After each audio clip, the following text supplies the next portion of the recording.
Live from our studios at North Region Accra, good afternoon and welcome to Newsbeat. My name is Kenneth. Jesse, here are stories making headlines this afternoon.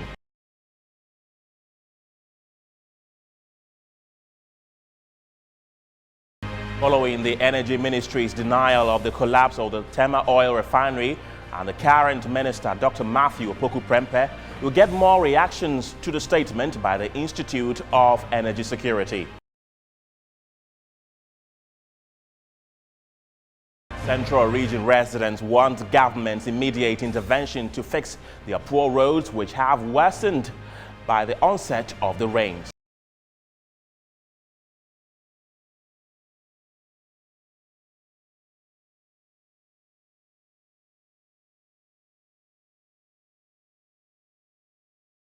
And later on the international front, 29 wedding guests abducted nearly 2 weeks ago in the northwestern Nigerian state of Zamfara have been freed. Details are up shortly. Stay with us.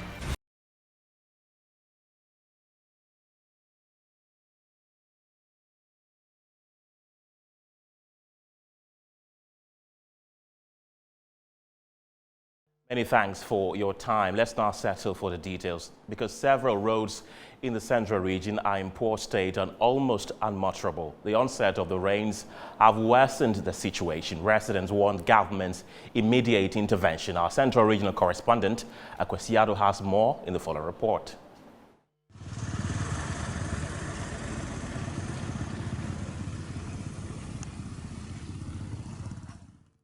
Commuting within the various municipalities and districts is challenging. Residents face many hazards from poor roads engaging in their business activities. From pothole-ridden roads to dusty and bumpy ones, residents of Central Region are unhappy. In the Asin Central constituency, the Asin Atonsu-Asin Fosu stretch paints a gloomy picture of roads. Two vehicles struggle to pass by each other due to the narrowness of the road. The situation gets worse on market days as gridlocks can last 4 hours. Residents are frustrated. The potholes are too many and drivers have to be careful. Big buses struggle on the road. They get stuck and can't be helped. Commander is one of the major townships in the region. It hosts the Commander College of Education, a senior high school, and Ghana's only sugar factory. However, the road linking the community to the main Cape Coast Highway is in a bad state. Drivers who ply the stretch have threatened to embark on a demonstration.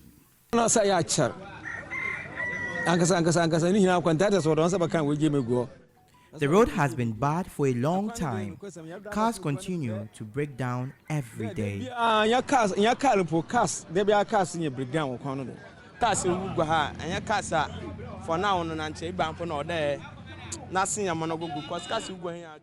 Cars that ply here are new cars, but because of the bad road, our cars keep breaking down.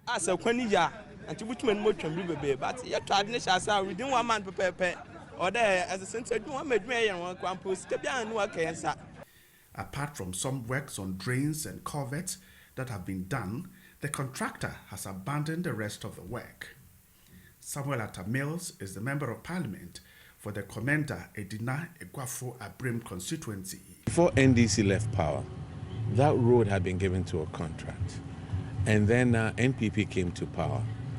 What they did was they stopped all the road constructions, claiming that there were some malfeasance and that they were going to do an audit. Up till now, we never know what came out of the so-called audit that they did. I'm on the Roads and Transport Committee. We haven't had any report on any of the audits. They only did that just to frighten some people who they may claim as political contractors or whatever it is. The truth of the matter is, this government has squandered all the money. There is no money to pay contractors. In the Goma East District, the Goma Ojobi Senyabreku stretch is a major commercial highway that links Goma Fete, a tourist community. The beautiful sand beaches attract many, especially on weekends. However, roads linking Torre to these attractions are bad. This has attracted many school children who will skip school to engage in this.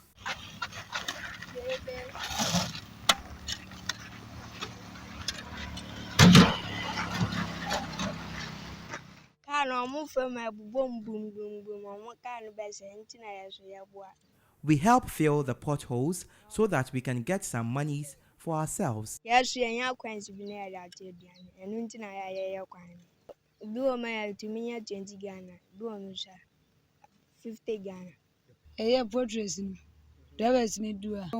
Because drivers struggle on the road, we help them, so they also give us some monies. Residents say armed robbers have taken advantage of the situation to rob passengers.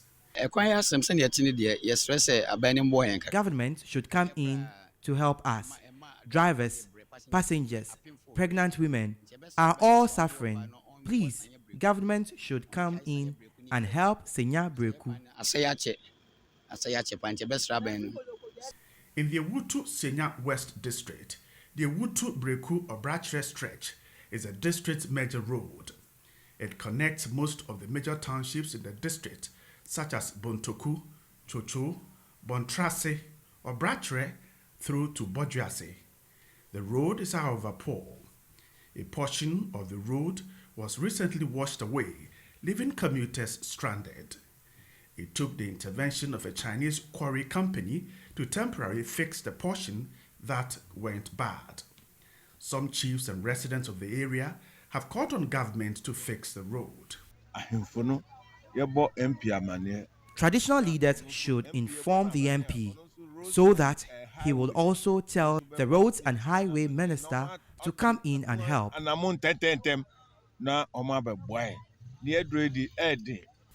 For residents of Enyanapa, a town in the Jumaku Enyan Esiam district, they consider their participation in political events worthless. The chief of the community, Nana Obrempong Akwesi IV, and his subjects at a community meeting swore to boycott all national and political events. They attribute the deplorable nature of the road that links them to communities like Enyan Mem, Budukwa, Enyan Sawati, and others to neglect by governments. They lament that work on the road was ongoing until the new government took power in 2017. 2014, 2015, that way, they started the road from Abasan to Enyan. The contractor is Kopidob. He started the road. And during the election, 2016 election, they started tarring the road. They started from Abasan. So when on the way coming, then it happened at the 2016 election day, they stopped and they went for election. That time, the change of government came. So when it's happened, like the contractor has not come to the road again. Since then, the road has become, nobody is caring for the road again.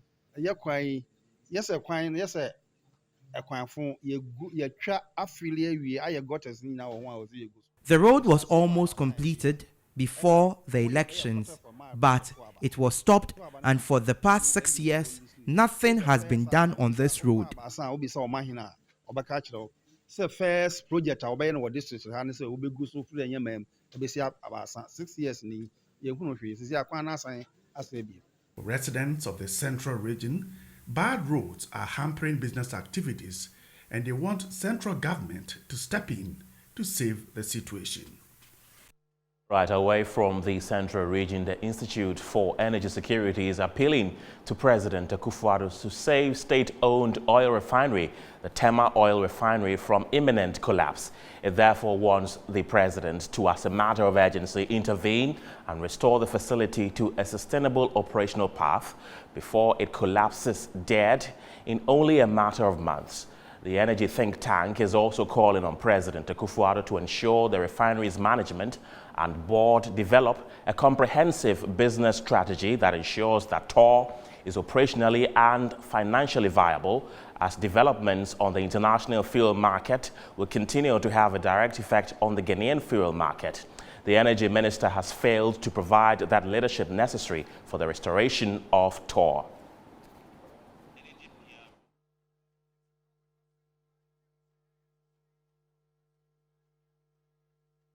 On another hand, the Ministry of Energy has refuted claims by energy think tank, the Institute of Energy Security, suggesting that the Tema oil refinery faces imminent collapse under the leadership of the sector minister, Dr. Matthew Opoku Prempeh. My colleague, Derek Adote, has been engaging the public relations officer of the Energy Ministry, Kwesi Obin Fusu, on the state of TOR, and he joins us with details.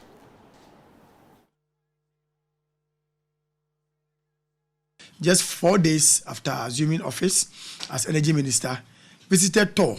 Just 4 days after getting into this office, went straight to TOR. And then he went there to meet union leaders, union members, staff, senior staff members, and then management. We did this all in a day.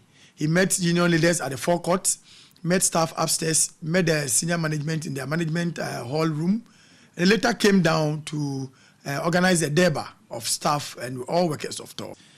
And then he proceeded to give TOR an IMC after consulting presidency. The president agreeing that TOR should be given an IMC. He supervised that, and they had an IMC. The IMC, after some few months in office, came out with their report, which I believe is because it was shared publicly, everybody is aware. The IMC suggested that some staff be interdicted for investigations to be carried out. And after that, the IMC came out with a roadmap for TOR, how TOR should be revived and then brought back to its feet.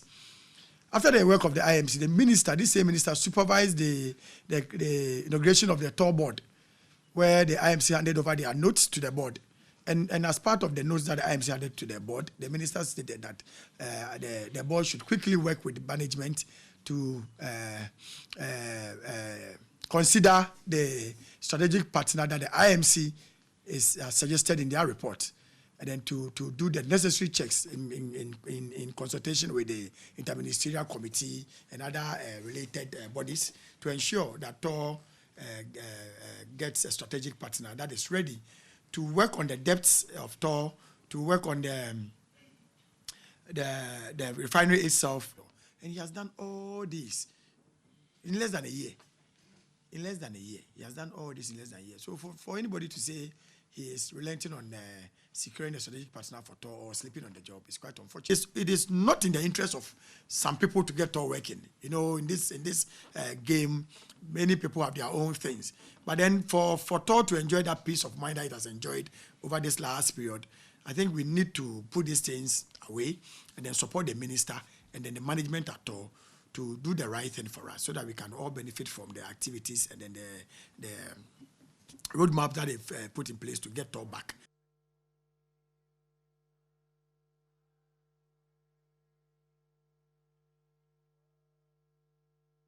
Now, still on the TOR conversation, my colleague Henry Kwesi Bedu caught up with a member of the Mines and Energy Committee of Parliament and a former head of communications at the Ministry of Energy, Edward Bauer, for further discussion on the ailing national oil refinery. Take a listen. Hey, Ken, I'm currently in the office of a member of on the Parliament's, Mines and Energy Committee in a person of Edward Bauer to have a slight conversation on what is happening with TOR and also the statement from the Ministry of Energy. Sir, you're welcome to Metro TV. Thank you very much. What are your initial comments on the, the statement by the Energy Ministry saying that the minister, Napo, is doing the right things to ensure that TOR is revamped and is also looking for a strategic, investor to ensure that TOR works? You will realize that as we speak today, there's a crisis.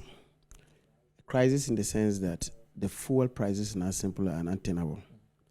If you look at the IES, statement, they indicate even the price of fuel, 60 Ghana cedis per gallon.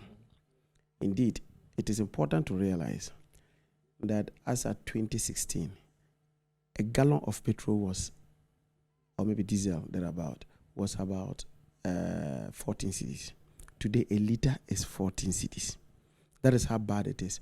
So the ministry's response does seem to suggest that what they are doing is that they are looking for a strategic partner to take over from Tor, or maybe to partner with Tor to be able to revamp Tor.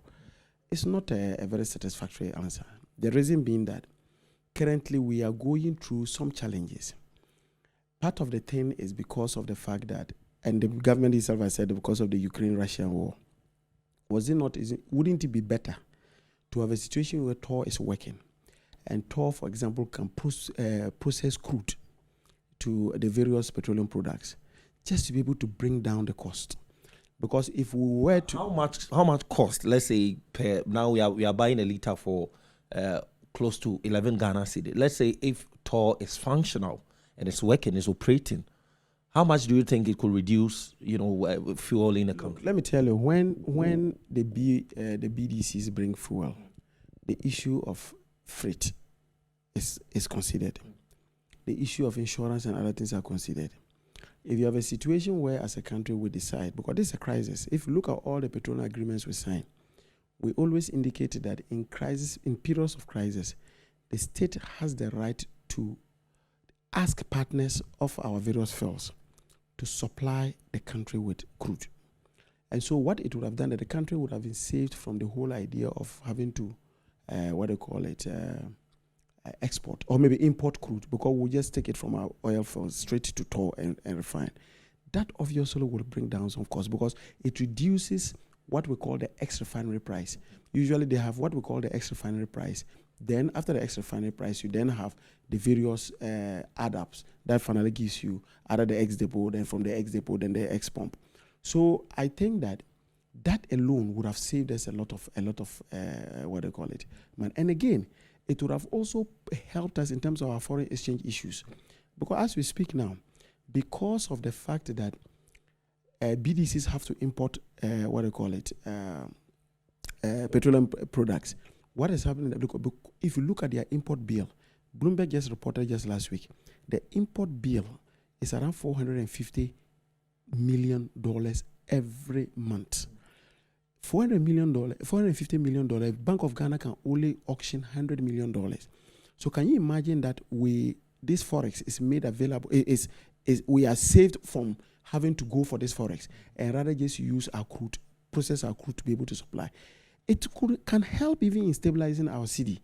And so the response I don't have a problem looking for a strategic partner. But in the interim, you must make Tor work. As we speak now, Tor has been idle for God knows how long.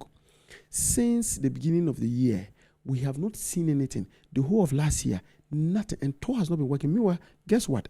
The workers are paid every month. Even though, of course, we do know that they also have their own challenges by virtue of the fact that their Senate is not being paid for them. Their Providence Fund is not being paid. But in a statement, the minister says that they are looking at all of that. But finally, before I let you go, I would want to ask you, from where you sit, how are we going to save ourselves? You've spoken about Tor working and all of that. Does it seem that will the situation become worse or it will become better from where you sit? Are we seeing, some people are predicting that by the time we end 2022, we may cross the 15 cedi mark. How do you see things from where you sit as a member of the Mines and Energy Committee? The problem is going to get worse. It's going to get worse. And that is why, if you recall, just about 2 days ago, I was asking the Minister of Finance. I said, looking at the situation, let's see how the country can also intervene. Look, just the windfall the government is making because we export crude. Ghana's share of the crude that we export, we have made an additional assuming that we're even selling at $90 per barrel, we're making an additional $470 million as windfall, converting to CD, maybe 7.5. That's about 3.7 billion. If you take, for example, the special petroleum tax off the price builder, which is about 46 pesos per liter, you will only lose about 1.8 billion using the figures of 2020. That tells you that if you net it, government will still be making money if they were to take out some of the taxes. And so, whilst government is making so much money because of the president said on May that he is not, we can't take off the taxes because we are going to lose over 4 billion Ghana cedis if we do that. That is not true. And that's what I've just given you. I'm using the figures. I'm just using the ESLA. You see, if you look at the ESLA report, the ESLA report gives you the consumption of petroleum products over the period. So from November 2019 to November 2020, that's about a year. If you look at the figures, the volumes that we took, both diesel, kerosene, petrol, and the LPG, which has the SPT slapped on it, the amount government made was about 1.8 billion. How much is government making in terms of windfall because of the high prices? Assuming that we're even selling it at $90 per barrel, they are making about $470 million. That's about 47% more than the projected figure that we captured in our data, in our budget. So government can still make money if they even reduce those taxes.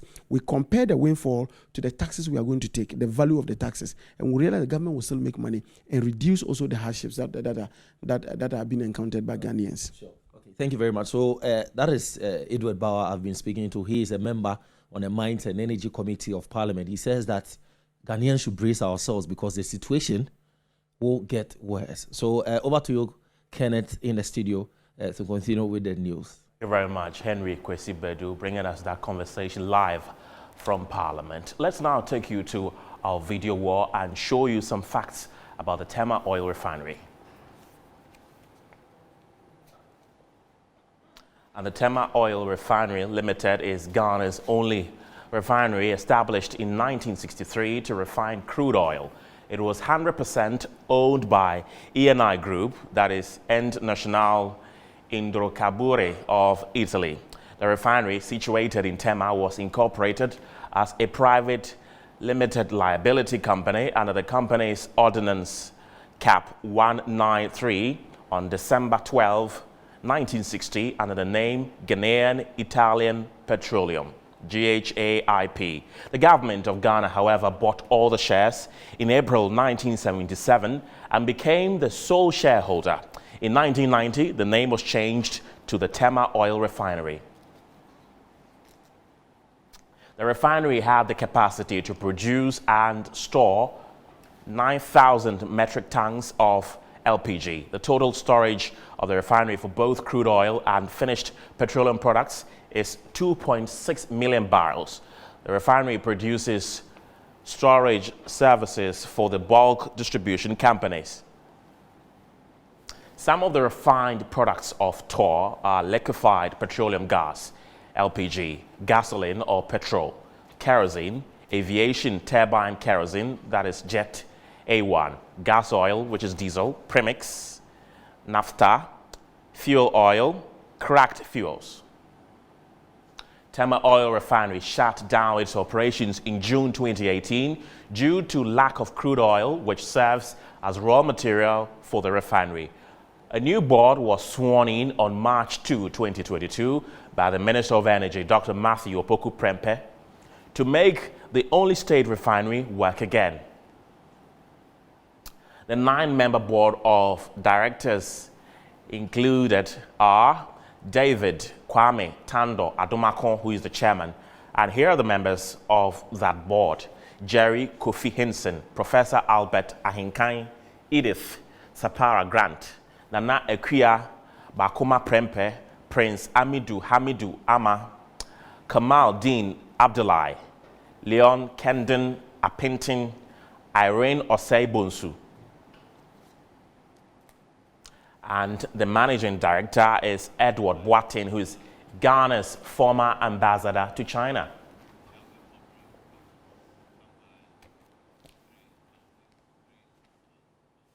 This is Newsbeat here on Metro Television. We'll go for a quick break. We'll be back with more.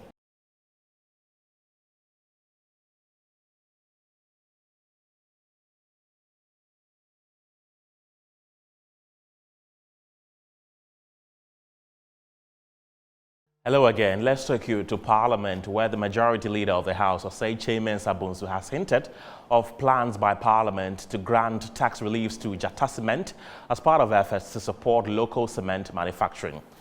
Now, leadership of both sides of the House on Thursday toured the Tema manufacturing plant of the cement giant.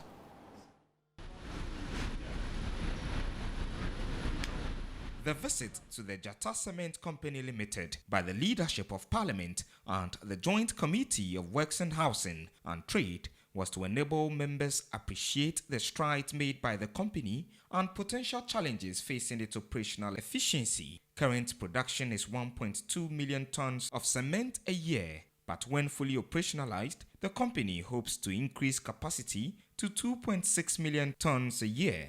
Majority Leader who led the team from Parliament commended the management of Jatta Cement for creating thousands of jobs for Ghanaians. He hinted of a Parliament plan to grant tax reliefs to the company to enable it to expand capacity and service its operational cost. We must commend him for what he has done, the courage that he has displayed, and it's for Parliament to come together to assist him to overcome the teething problem that he's facing, including some exemptions that he may need in the import of equipment. We have Minority Leader Haruna Idrisu expressed worry over the cost of power, which was negatively affecting the economic fortunes of the company. Is to wake up the political elites of Ghana to grow above petty partisanship and grow indeed truly Ghanaian indigenous businesses, regardless whether the person has this political color or that color, should not be a guiding factor in determining who does what in our country. And therefore, it only reminds me that the opportunities of Ghana must be to the benefit of every Ghanaian. And if there is any potential Ghanaian businessman who is capable of showing promise and working to succeed, we should together support that person.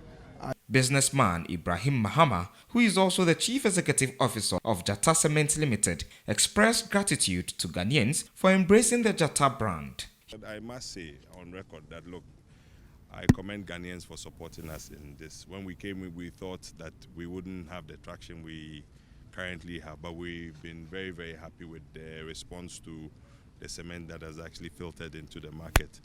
Our competitors or our seniors in the game have felt our presence, and going forward, your support would really cement us to be able to do better. He also appealed to government to support the local cement industry to enable it to remain competitive and drive growth.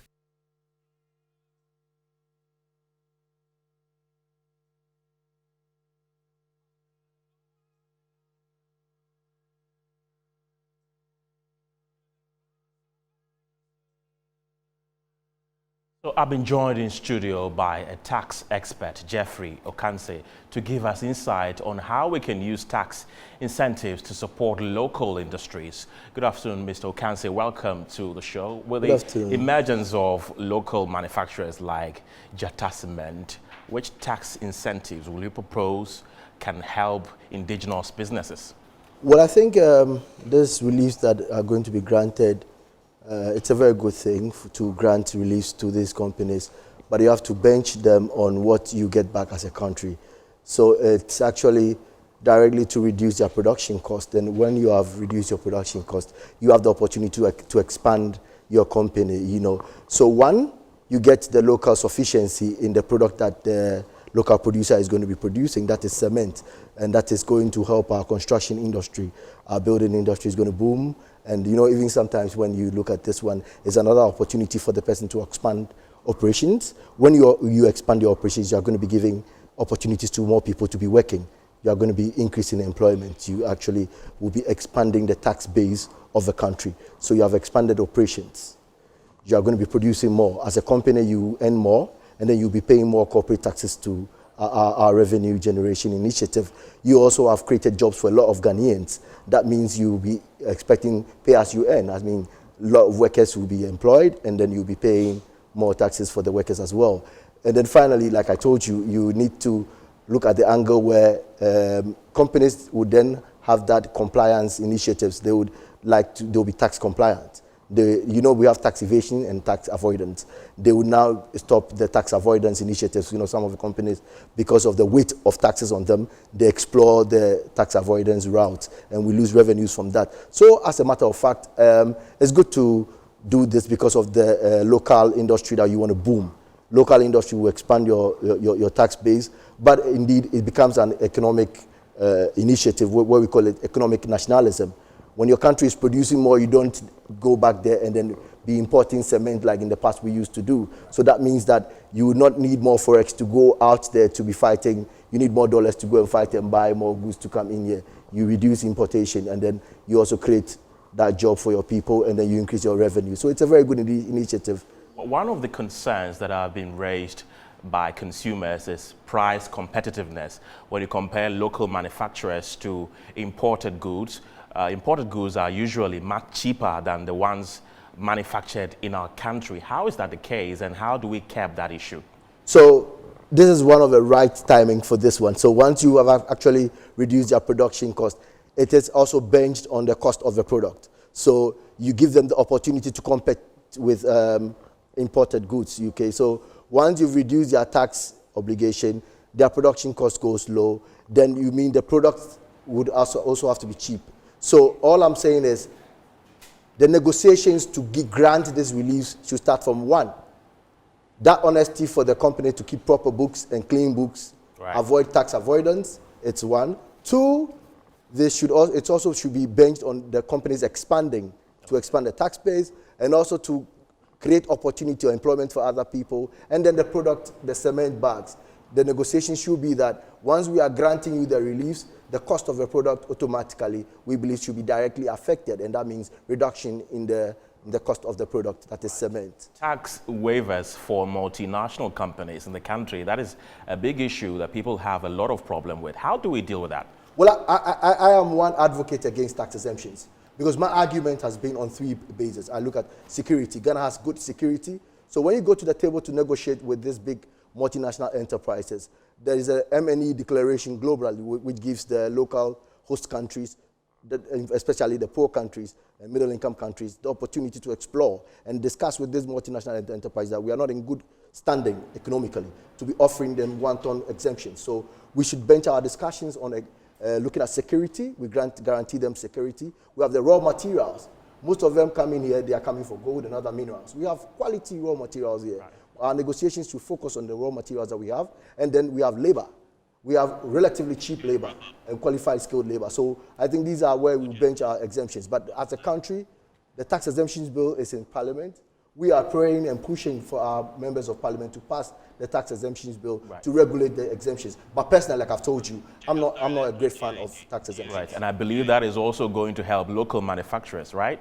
Exactly. Once we get to explore the opportunities of granting relief to the local industries, that is our economic and nationalism initiative, which will help our local industry to boost, expand, and be self-sufficient. Right. Mr. So Jeffrey. We don't export, we export rather than import. Thank you very much for your insight. Jeffrey Okanse is a tax expert. Away from that, the Ghana Journalists Association elections is underway at the International Press Center here in Accra.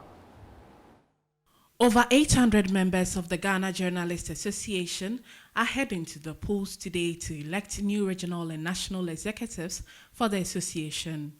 The election will take place at all designated polling centers across the 16 administrative regions of the country, with the results expected to be declared on the same day, June 24th. This comes after several months of legal tussle that put the election process on hold.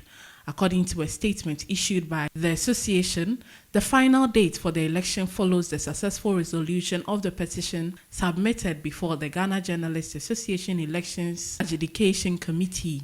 A former GJA General Secretary, Dave Agbanu, journalist and communication consultant, Gayhat Mensah, and the incumbent GJA National Organizing Secretary, Albert Kwabena IV, are contesting the position of National Secretary. The successful candidates will be introduced to the members of the association a week after the election, and the swearing-in will take place on 30th June 2022.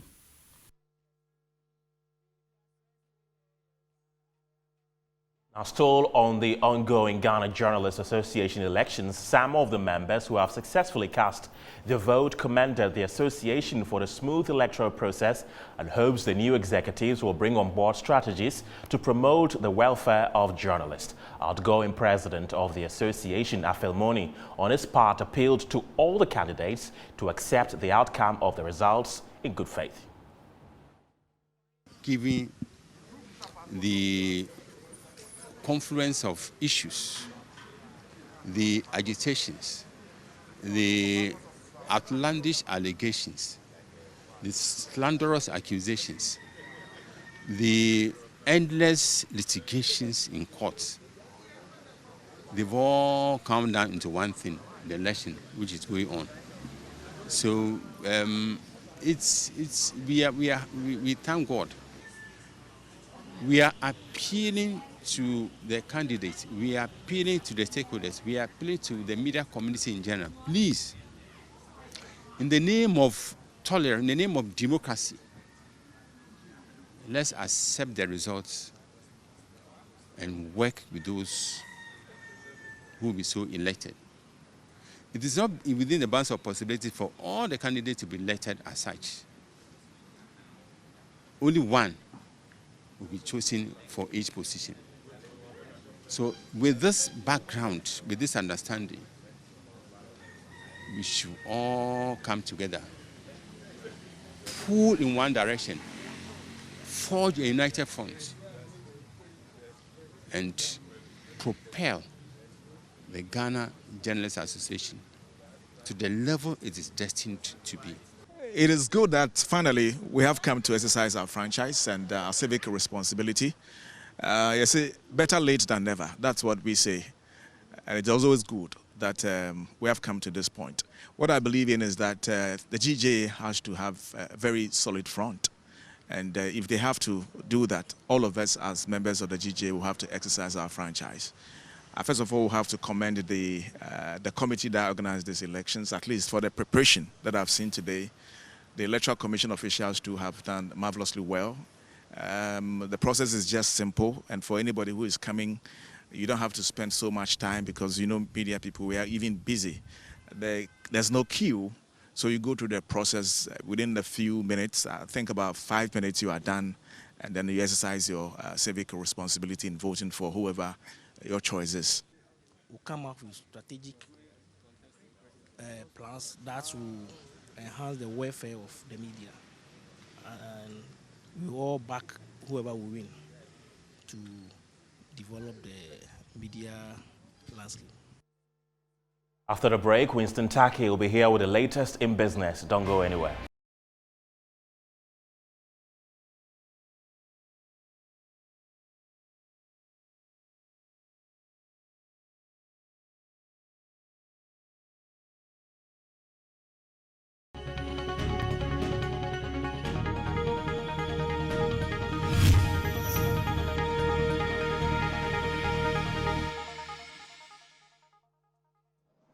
Good afternoon, welcome back to Newsbeat Live on Metro TV. My name is Winston Taki. And our first business story. Member of Parliament for the North Tongue constituency, Samuel Okujoto Ablakwa, says the current state of Ghana's economy is self-inflicted.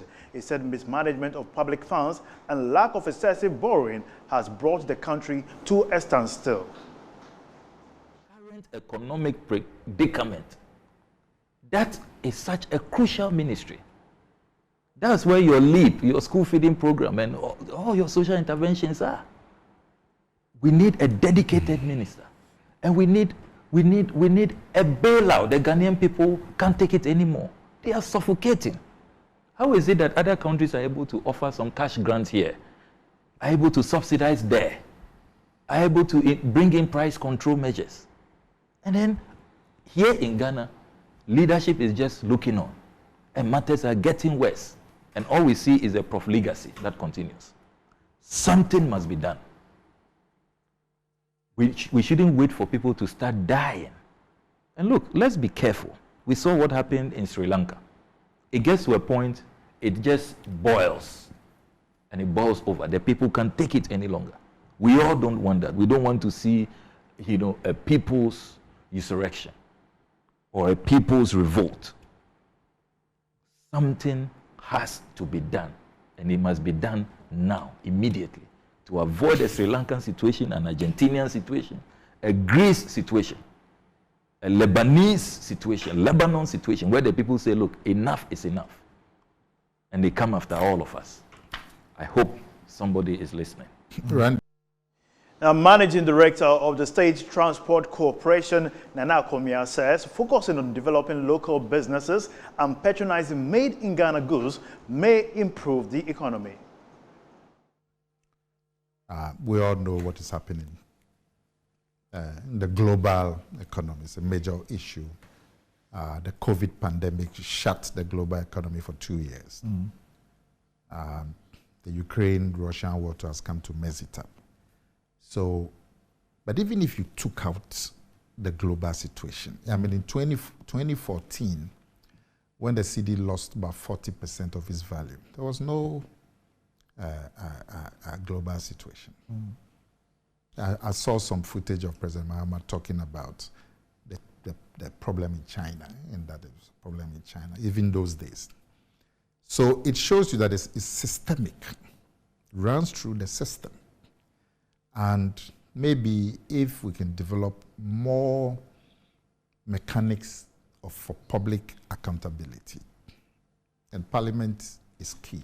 I mean, Parliament should be able, I mean, look at what is happening today with inflation. Maybe they will do it, but I expect Parliament to have the Bank of Ghana, the Bank of Statistical Service, the Ministry of Finance, to come and brief the House about what is this unprecedented inflation? What is it about? The regulator of financial services firms and financial markets in the UK, Financial Conduct Authority, has fined Ghana International Bank £5.8 million for breaching anti-money laundering and counter-terrorist financing controls. There is more in the following report. The Ghana International Bank has been fined for an amount of £5.8 million for breaching anti-money laundering and counter-terrorist financial controls after earlier reaching a settlement with the Financial Conduct Authority over legal control issues. GHIB accepted full responsibility for its historic failings and, under the terms of the agreement, has agreed to pay a civil penalty totaling £5,829,900. The notice from the UK regulatory did not contain the detection of actual money laundering at the bank, but indicated that the breaches created a significant risk that financial crime would be facilitated. That'll be all for business here on Newsbeat. My name is Winston Taki. It's time for sports, and Phil John Corte is the man at the wheels. Phil? Thank you very much. Up next, we'll bring you the latest in sports here and the rest.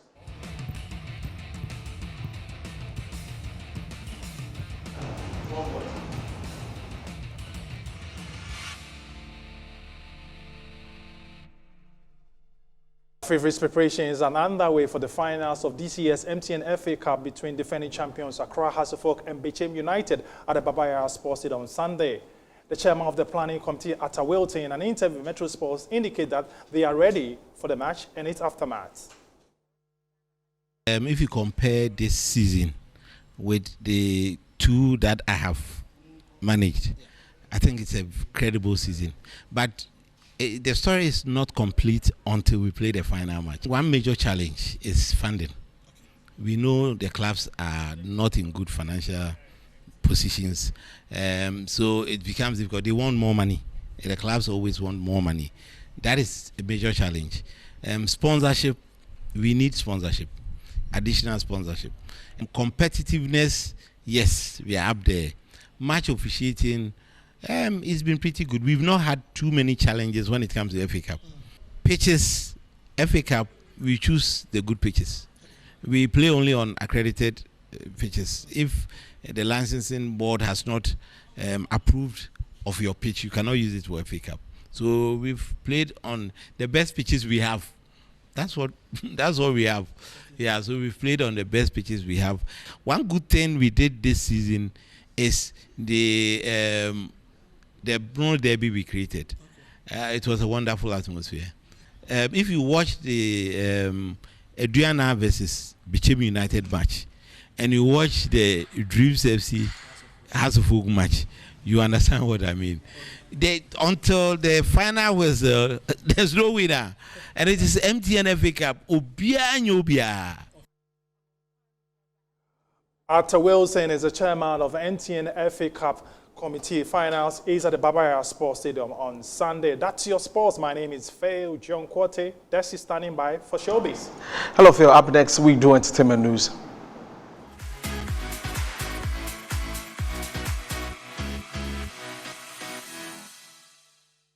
Now in entertainment, over the years, the sound of music has evolved, including gospel music, and we caught up with award-winning gospel musician Joe Mettle as he shared some things with us. Joseph Oscar Ni Amameto, recognized by his stage name Joe Mettle, expressed his notion on why Ghanaian gospel music is not invaded the international market enough as compared to their Nigerian counterpart. I don't think there's anything we are doing wrong. Nigerian gospel is also gospel. It's still the message. But if we want more of the Ghanaian music, I think we have to play more. For a while now, people have been advocating for that thing, Play Ghana. There's even like a hashtag, Play Ghana. We're not saying it shouldn't be played. Nigerians they are brothers. I mean, I'm inventing even Nigerian artists and all that. But all we're saying is play Ghana music, play more, and they will penetrate. Like people will listen. You know, most of the time people don't get to even hear of it, not to even say that they are enjoying it. Yeah. Speaking on his upcoming concert titled Kadosh, which comes up this Sunday, Joe Mettle said preparations are ongoing for a successful event.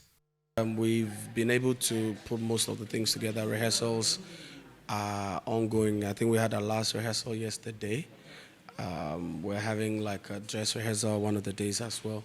Artists are not in town yet, but they should be soon. And yeah, so far, everything is fine.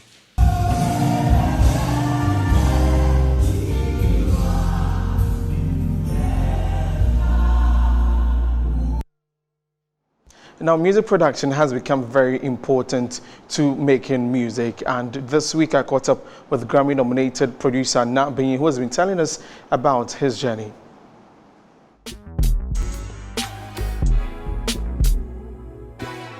He's worked with top artists in the USA, including Drake, Nas, Miguel, and also worked on Kanye West's Thunder album. At the Ghana in Pamford, a Grammy-nominated producer popularly known as Nabin has been sharing his music journey with Metro News. You know, I started off in the industry basically 2016 after I finished getting my master's degree in film scoring. And so just through like the connections and the artists I was working with, like most of these placements come from collaboration. So your network is your net worth. So I really feel like the more you collab with people, like the greater your chances are at working with multiple artists.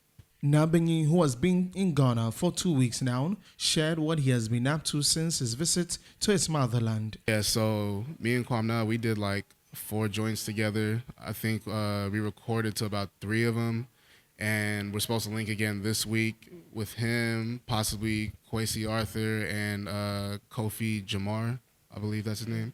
And I meet up with Rocky Dione today so we can finish a couple records. My goal out here is really to like give Ghana a new sound.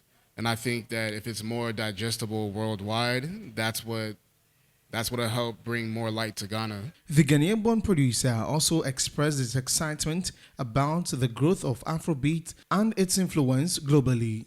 A few years ago, I had slowly seen like the Afrobeat music like make its way into pop music, and then it sort of died down. But now it's like more Afrobeat artists are being played in the States. And I think that's dope just because America is like becoming more aware of the sound, and you know, Africa is making its name prominent.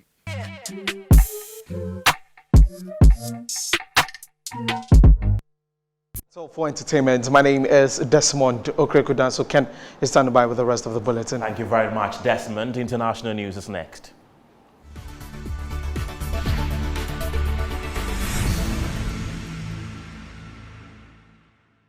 29 wedding guests abducted nearly 2 weeks ago in the northwestern Nigerian state of Zamfara have been freed. They were kidnapped by gunmen who ambushed a convoy of their vehicles while returning home from neighboring Sokoto state, where they had attended a wedding of one of their colleagues. The victims were mobile phone dealers from a popular phone market known as Bebeji Plaza in Gusau, the capital of Zamfara state. The head of market, Ibrahim Kado, was among those who received the released abductees on Thursday evening. He told the BBC the victims were in a pathetic condition because they looked exhausted and not well fed. He said one of the captivities were seriously ill, that he had to undergo a blood transfusion and given fluids in hospital when they were freed.